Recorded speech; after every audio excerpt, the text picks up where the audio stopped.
Well, it's that time of the year. Everyone's giving some kind of an exam, and my feed is filled with interviews of toppers telling how they managed to score the way they did.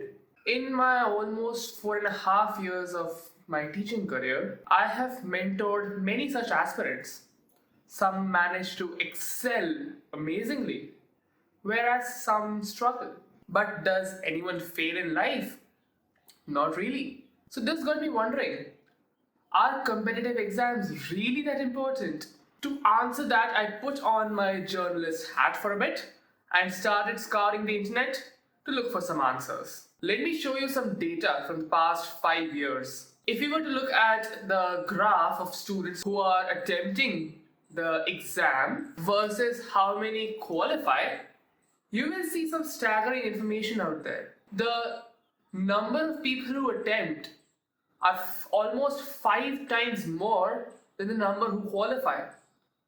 And if you look at the graph much more carefully, the people who qualify, the number of people who qualify, are almost constant for the past 5 years.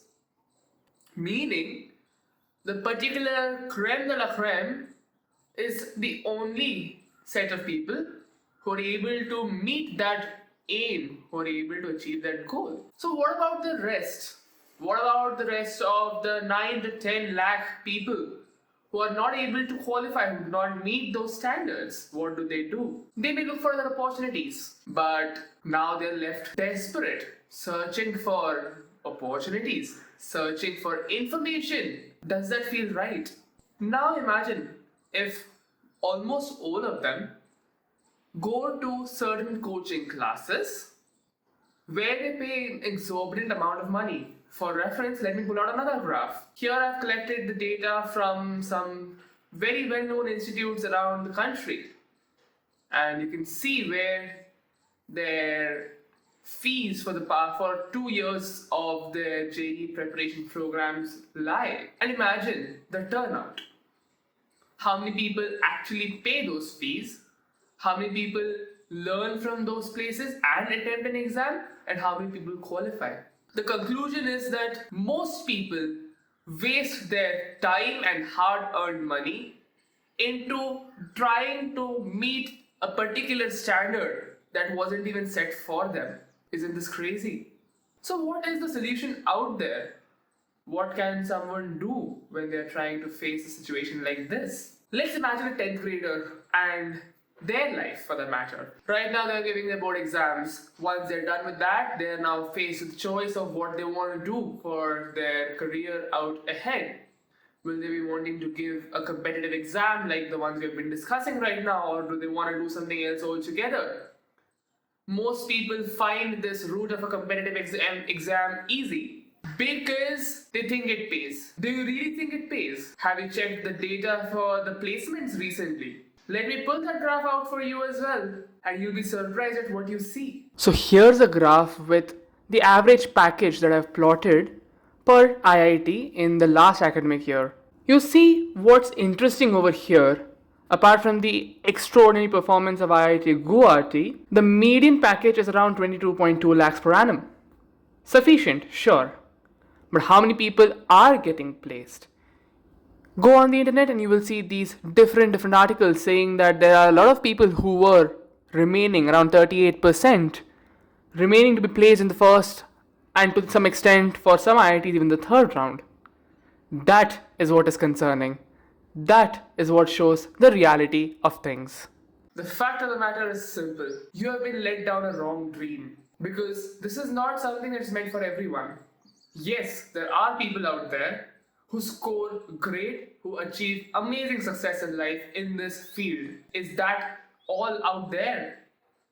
I don't think so. And you will see a lot of different stories that support this claim. Enough of my complaining, to be honest. What's the solution? I'm sure all of you want to listen to this. What's the solution to this problem? Identify your inner calling. This is a journey that I've gone through unaided, and it has taken me a good amount of time. But imagine if you were to make those decisions right at the starting point, how much time you would save, how much money you would save, and how much of mental peace you will keep with yourself while doing what you love. So, at such checkpoints in your life, assess what you want to do. Once you know what you want to do, let's take an example of the 10th grader. Say the 10th grader says they want to go to research. How do you equip someone with that knowledge?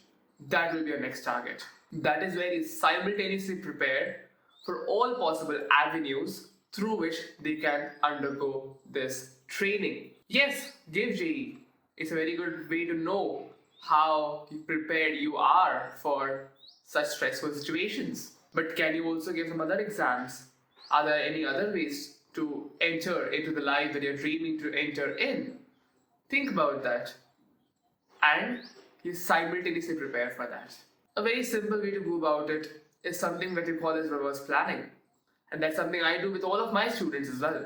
Say that 10th grader came to me right before they entered 11th grade, and there they wanna figure out how they're gonna be going into their world of research.